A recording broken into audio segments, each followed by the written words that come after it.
आधुनिक भारत के 21वीं सदी के भारत के निर्माता, उसकी नींव रखने वाले, सूचना और आईटी की रेवोल्यूशन लाने वाले भारत रत्न श्री राजीव गांधी जी का जयंती भी है और एक कृतज्ञ राष्ट्र उनको आज याद करता है। कांग्रेस पार्टी उनका नमन करती है। एक बहुत अहम मुद्दे पर आपके पास आए हैं, क्योंकि इस मुद्दे पर इतनी परतें हैं कि वो परतें खुलनी जरूरी हैं। आरबीआई की एक रिसर्च यूनिट होती है। आरबीआई का एक बुलेटिन आता है। 18 अगस्त को आरबीआई का एक बुलेटिन आया। वो रिसर्च रिपोर्ट उसमें प्रकाशित हुई और उसमें साफ तौर से कहा गया कि ये जो अंधाधुंध सरकारी बैंकों के निजीकरण का प्रयास चल रहा है, प्रकरण चल रहा है, उसके बहुत ज्यादा नुकसान होंगे, बहुत उसके दुष्परिणाम होंगे। कल सुबह 11:07 पर 19 अगस्त को general secretary communication Shri Jairam Ramesh ji ने इस पर एक ट्वीट भी किया और उन्होंने बताया कि कैसे 27 सरकारी बैंक अब सिर्फ 12 बन चुके हैं और ये जो बेचे जाओ पार्टी भारतीय जनता पार्टी है, ये औरों को बेचना चाहती है, किसी की नहीं तो आरबीआई की तो सुन लीजिए, जो कि बैंकिंग रेगुलेटर है, एक स्वतंत्र बहुत रिस्पेक्टेबल संस्था है। लेकिन जबरदस्त दुख और खेद के साथ पहले तो यह बताना पड़ता है कि उनकी इस ट्वीट पर भाजपा के गुर्गों ने जरूर आक्रमण किया, फेक न्यूज के सरगनाओं ने उस पर बोला, लेकिन कल रात होते होते आरबीआई जैसी संस्था को यू टर्न करना पड़ा। The reserve bank of India had to be a reverse Bank of India to disown a report put out by its own research department. उन्होंने इससे किनारा काटते हुए, कन्नी काटते हुए कहा हमारा इससे कोई लेना देना नहीं है, और फिर उन्होंने एक अपॉलोजेटिक सी प्रेस रिलीज कल रात को निकाली। यह सरकार के दबाव के कारण हो रहा है और यह पहली बार नहीं है कि आरबीआई को सरकार के दबाव को झेलना पड़ रहा है, और उस दबाव के दुष्परिणाम नोटबंदी, याद रखिएगा, सबसे बड़ा है। आरबीआई कभी नहीं चाहता था नोटबंदी हो, सरकार ने नोटबंदी इस देश पर थोपी, आरबीआई के लाख रेजिस्टेंस के बावजूद, और परिणाम सबके सामने है। आज भी हम नोटबंदी के कुप्रभाव से उभर नहीं पाए हैं और फिर से एक बार दबाव डाला गया आरबीआई जैसी संस्था पर, जिसको यू टर्न लेना पड़ा अपनी ही रिसर्च रिपोर्ट पर।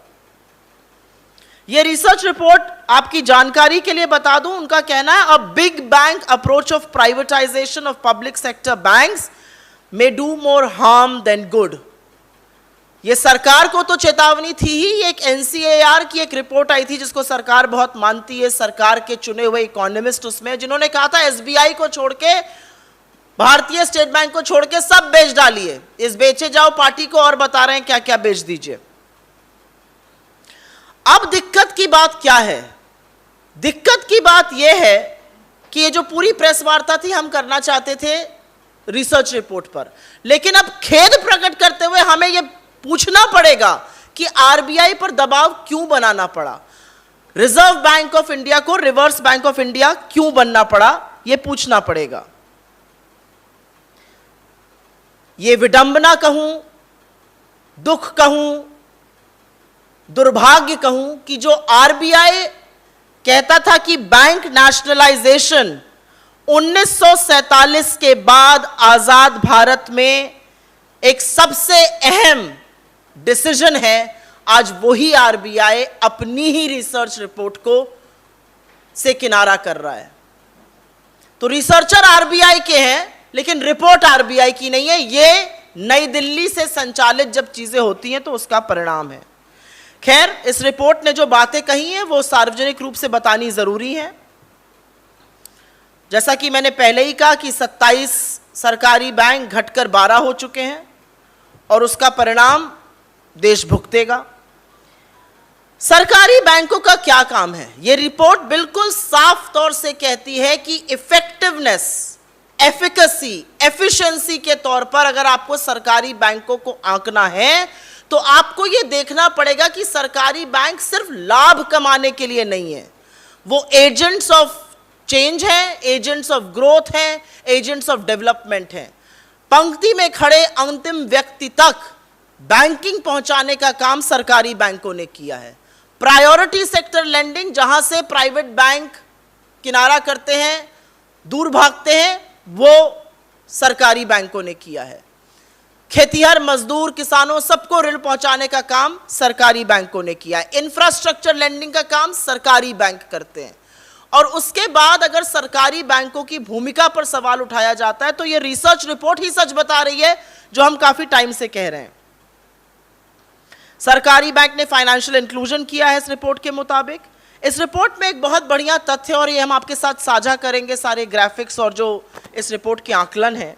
इस रिपोर्ट का कहना है कि एफिशिएंसी, दक्षता के तौर पे अगर आपको देखना है तो जो मूल्य सरकारी बैंकों का है, जो सेवाएं सरकारी बैंक देता है, जो आउटपुट सरकारी बैंक करता है, वो वहां पर मिलने वाले वेतन से कई गुना ज्यादा है।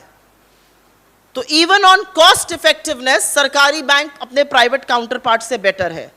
इंफ्रास्ट्रक्चर लेंडिंग का काम सरकारी बैंक करते हैं।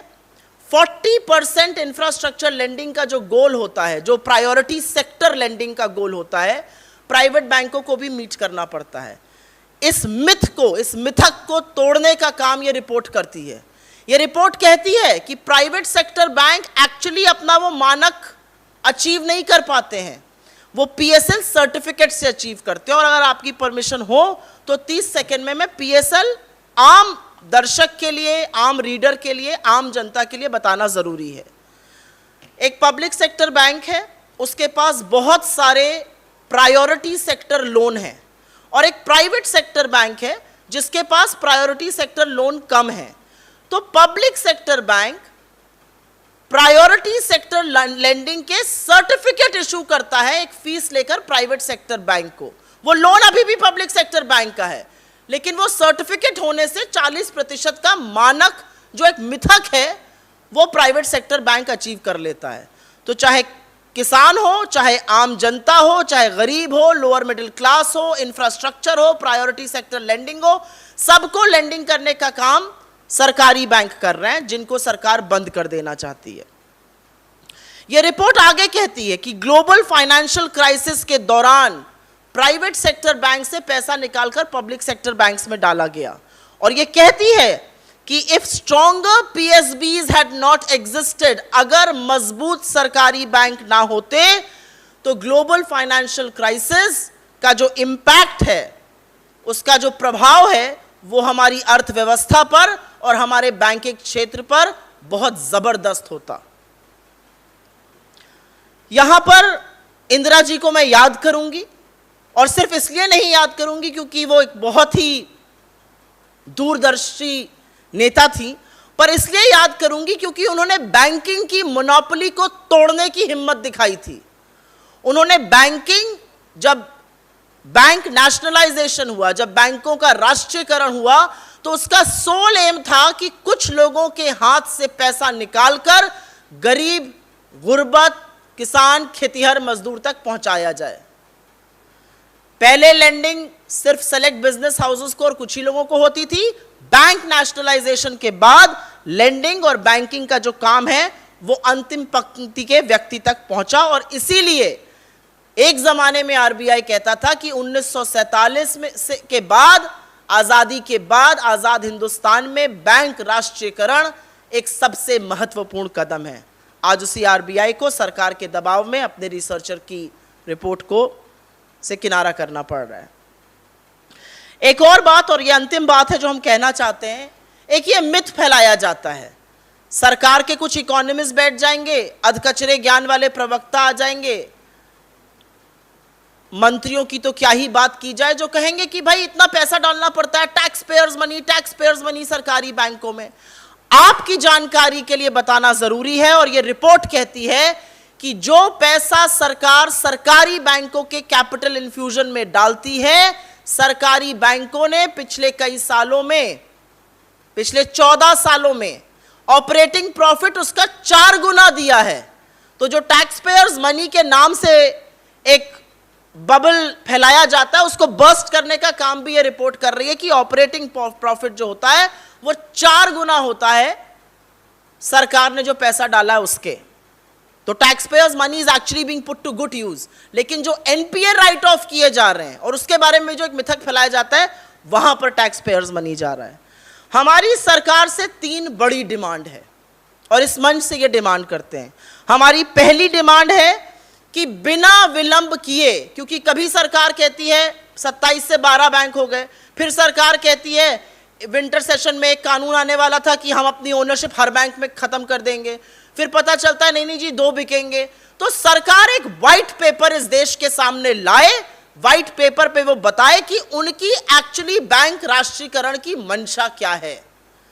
आप बैंक राष्ट्रीयकरण जो हुआ था उसका जो प्राइवेटाइजेशन कर रहे हैं इस पर आपकी मंशा क्या है? That's the first demand. We want a white paper as far as privatisation of public sector banks is concern.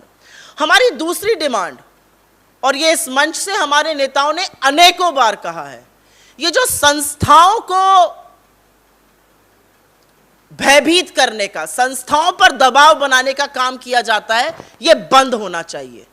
RBI एक बहुत ही रिस्पेक्टेबल संस्था है, it is autonomous, it is independent, let it do it's job. आप RBI के ऊपर दबाव क्यों बना रहे हैं कि 24 घंटे के अंदर आरबीआई को उस रिपोर्ट से किनारा करना पड़ा, उस रिपोर्ट को, अपनी ही रिसर्च डिपार्टमेंट की रिपोर्ट को डिसोन करना पड़ा? तो संस्थाओं पर दबाव बनाना बंद करिए, ये हमारी दूसरी डिमांड है। और हमारी तीसरी डिमांड ये है कि ये जो रेकलेस प्राइवेटाइजेशन की बात हो रही है, ये भी बेच डालो, वो भी बेच डालो, बनाया कुछ नहीं 8 सालों में।